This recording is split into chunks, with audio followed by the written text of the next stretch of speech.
历经了8个时代，宝可梦世界一共诞生9位准神，他们的种族值均为600，甚至高于了大多数的2级神。由于他们积累经验值的速度较慢，进化的等级又较高，而且有着不亚于神兽的强大实力，所以根据百科定义，他们还有一个更为准确的名字——大器晚成的宝可梦。9位准神，我们将分为3期来进行盘点。那么话不多说，欢迎来到米旧的宝可梦时代大盘点。开篇还是求个3连，如果你喜欢我的作品，欢迎订阅我的频道哦。快龙，宝可梦初代准神，他们一家是初代唯一的龙属性宝可梦，进化链为迷你龙、哈克龙、快龙。前2个形态的属性为纯龙，最终形态快龙则增加了飞行属性。原型方面，迷你龙和哈克龙更偏向于东方龙，也有一些海蛇的元素，但快龙较它俩来说变化非常大，大到我一度怀疑它俩到底是不是一个进化组的。快龙的原型采用的是卡通化的西方龙造型，整体颜色调整成黄色，身材也变得更为肥大，胖嘟嘟的，还挺可爱。根据很改编的图鉴描述，快龙飞地球1圈只需要16个小时。我不确定宝可梦世界的地球有多大，如果拿现实的地球来比对的话，它的飞行速度相当于2504公里每小时，差不多是音速的2倍。即使宝可梦世界比地球小很多，但它这个速度也是很夸张的啦。我的天哪，那你的速度种族怎么才80？据说快龙的智商非常高，也是一种非常善良的宝可梦，常常会救出溺水的生命，也会帮助暴风雨中遇难的船只。无论是形象还是性格，都给人一种和善的印象。当然，它也有和善的时候，如果你触碰到它的逆鳞，它就会不惜一切代价的毁灭你。在设定上，它和刺龙王还是一对宿敌，但具体原因没有细讲。不过根据2者的特点描述，我们也能猜测一二。刺龙王每次浮出海面都会引发巨浪，掀翻船只，而善良的快龙就会前来救助受难的船只。我想，这有可能就是他们成为宿敌的原因。一个整天捣乱，一个整天跟在屁股后面收拾，久而久之，再好的脾气也得炸呀。动画方面，快龙的首次登场就颇具传奇色彩，在系列首部动画中，它是以一个巨型且神秘的宝可梦形象出现。有人说这是未来极巨化的一个伏笔，但我认为还不至于。这集动画于1997年播出，而极巨化出现在2019年发售的剑盾版中，足足横跨了22年。不过不排除官方翻旧账找灵感的可能。或者说，官方会把很多畅想放进动画中，等待未来时机成熟或技术力可以达到时，再拿出来做呼应。与此类似的还有水晶大岩蛇和即将发售的诸子版中的钛晶化。当年动画中的水晶大岩蛇就不怕水属性，这和钛晶化后改变属性的特质不就对上了吗？所以看动画时可要仔细了，指不定眼前很扯的东西就是未来的核心系统。说回快龙，除了经典的初登场外，它在动画中的出场次数也非常多，主要是因为很多有名的训练家都拥有快龙。初代4天王之一的阿杜，他的王牌就是快龙，甚至还因为初代龙属性宝可梦仅此一家的缘故，阿杜实在配不出队伍了，所以早期的他队伍里尽是快龙一家。到了第2世代，直接变成了3只快龙。而除了快龙一家，当时阿杜队伍里的其他宝可梦还都不是龙属性的，但巧合的是，他们都有飞行属性，原本只是凑数的，结果凑着凑着，一不小心把它凑成了飞行系大师。阿杜的快龙使用率也非常高，无论是抓红色暴鲤龙的时候，还是对阵神兽的时候，甚至在若干年后8大师之战中，快龙都表现出了强大的实力和可靠性。而5代动画女主角爱丽丝也拥有这只快龙，但她的这只快龙脾气可不怎么好，表情管理容易失控。她从小就是当地一霸，被爱丽丝收服后还一度不听指令。兄弟，你也拿的这个剧本啊？后来虽然学会了冷静的听指令，但他还是很容易就和别人干上架，与人们印象中的快龙不太一样。不过个体的性格差异也让快龙的形象更加鲜活起来，避免了模式化的刻板印象。毕竟它是快龙，更是独立的生命体。作为初代的准神，颜值可爱，强度在线，又有情怀加成，快龙的人气一直都很旺。2020年的时候，官方还弄过一次人气投票，在关都地区151只宝可梦中，快龙排行第6，难怪到了第80代旅途篇，这位初代的准神还能进入到小智的队伍中。小智的快龙性格就属于比较典型的了，开朗、勇敢、包容，常常因为太过热情的拥抱而导致别人喘不过气。兄弟，这回你拿的是我的剧本吧？在战斗中，他也和小智一起创造过奇迹。小智用它迎战爱丽丝的双斧战龙，他用暴风吸收了双斧战龙的龙之波动，并将其转化为流星群降落，一举获得胜利。我也不知道这是什么原理，宝可梦的世界总是充满奇迹。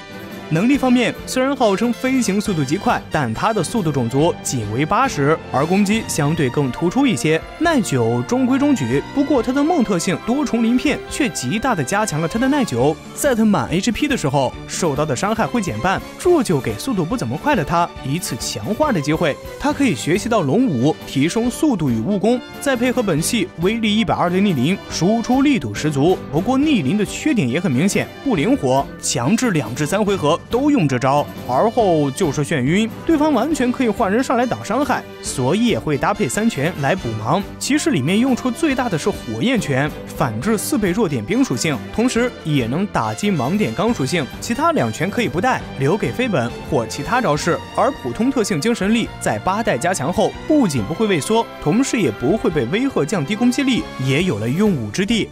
属性方面，快龙有6个抗性，包含草属性的4倍抵御与地面属性的完全免疫，同时也有4个弱点。在多重鳞片的加持下，除了冰属性这个4倍的弱点需要小心，其他的弱点开局也带不走它。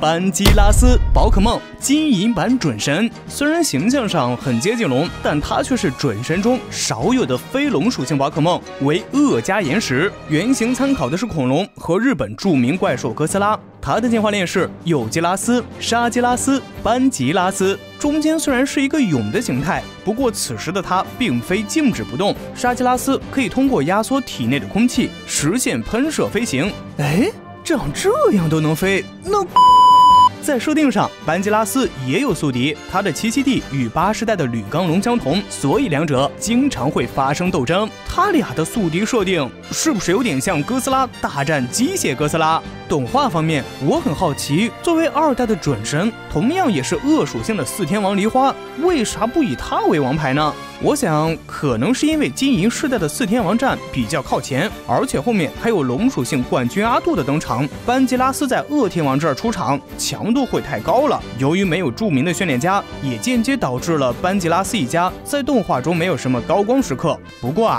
依然诞生了名场面，只不过主角是鼬基拉斯。你别看鼬基拉斯挺小只的，他的体重足足有72公斤，相当于一名成年男性的重量，但在动画中却被小智轻而易举地抱了起来。真心镇战神果然名不虚传。不过我仔细看了看动画后发现，能抱起鼬基拉斯的岂止小智一个。宝可梦世界真是人均大力士啊。XY 篇中的艾兰呢，也拥有一只班基拉斯，在米阿雷大会与小智的决赛中，作为先锋打了头仗，由于扬沙特性获得了环境的优势，对皮卡丘造成了很大的威胁。不过最后皮卡丘利用了场地上的水源优势，逆转了战局，是我未曾想到的胜利方式了。能力方面，前面也提到了它的扬沙特性，出场自带天气，让它成为了沙暴队的核心。在沙暴天气下，除岩石、地面和钢属性的宝可梦外，其余属性的宝可梦每回合行动前都会受到1次伤害。同时，岩属性的宝可梦特防会乘 1.5 倍，也就意味着班基拉斯开局特防就有150，物防也有110， HP 100，耐久种族相当好。虽然岩加恶的属性组合有7个弱点，但凭借着优秀的耐久，完全可以挡下来，甚至可以携带弱点保险来转化成优势。不过还是要特别当心格斗属性，它和快龙一样，也有着这样的一个4倍弱点。进攻方面，悟攻端突出，可以走龙武强化，也可以直接次攻输出，完善打击面，还有先制招式，且为本系的追击，打击一些游走型对手。另外，它的特攻也不差，也能打出其不意。总的来说，打法非常多变。Mega 后的班基拉斯完全就是原形态的强化版，优势种族再度提升，集中在悟攻和耐久上。由于道具位锁定 Mega 时，无法再利用弱点保险提升2攻，所以一般不会再走特攻路线。同时，由于失去道具提升的可能，带龙武的需求也会变得更大。暴飞龙，宝可梦宝石版准神之一，即快龙之后的第2只龙，加飞行属性的准神。它的进化链是宝贝龙、甲壳龙、暴飞龙。宝贝龙的原型是肿头龙，中间的甲壳龙则采用了龙和蛹2个元素。与上个时代的沙基拉斯不同的是，甲壳龙虽然有腿，但平时恪守蛹的职责，一动不动。从外形上来看，前2个形态都偏向于防守，能力上也是如此。宝贝龙的物防在6项能力中排行第2，而甲壳龙的物防更是提升至第1，给人一种它应该进化成耐9项准神的错觉。可当它破茧而出时，整体能力逆转成了输出型。暴飞龙的原型参考了欧洲神话中比较常见的会喷火的龙，脸颊2侧的凸起也参考了蝾螈外鳃的元素，所以曾经在玩家间也有过暴蝾螈的名字。传言暴飞龙是因为渴望飞向天空，强大的执念导致体内细胞发生变化，真的就长出了翅膀。开心的时候他忘乎所以，一边飞一边喷火；生气的时候他失去理智，一边飞一边喷火。但凡他有点情绪的时候，所到之处都会遭殃。这暴飞龙的名字还真不是随便起的。设定上，他经常因为食物问题和烈咬陆鲨发生空中战。是的，地面属性的烈咬陆鲨都会飞。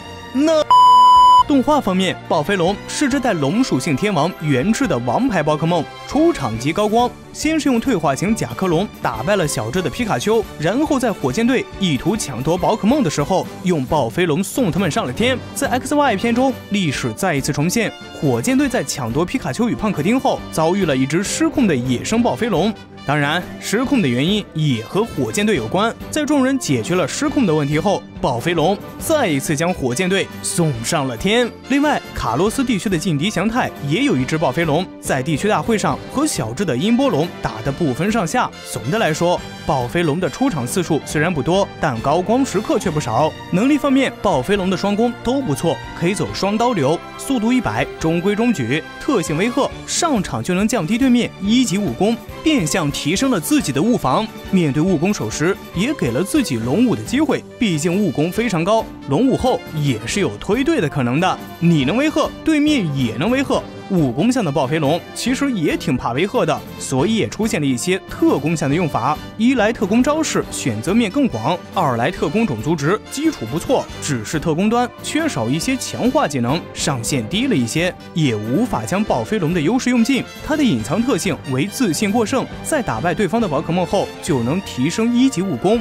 比较讲究上场收割的时机。招式上无论武攻还是特攻，它都有大威力的龙本招式。飞本方面，以前主要是特攻向的，8代新增了双翼后，务攻也有了较为合适的选择，剩下的位置就考虑补盲或强化了。在宝石复刻中，他喜提了 Mega 形态，与班吉拉斯不同的是，他并没有继续在优势上做大幅提升，反倒补了一些耐久，尤其是物防。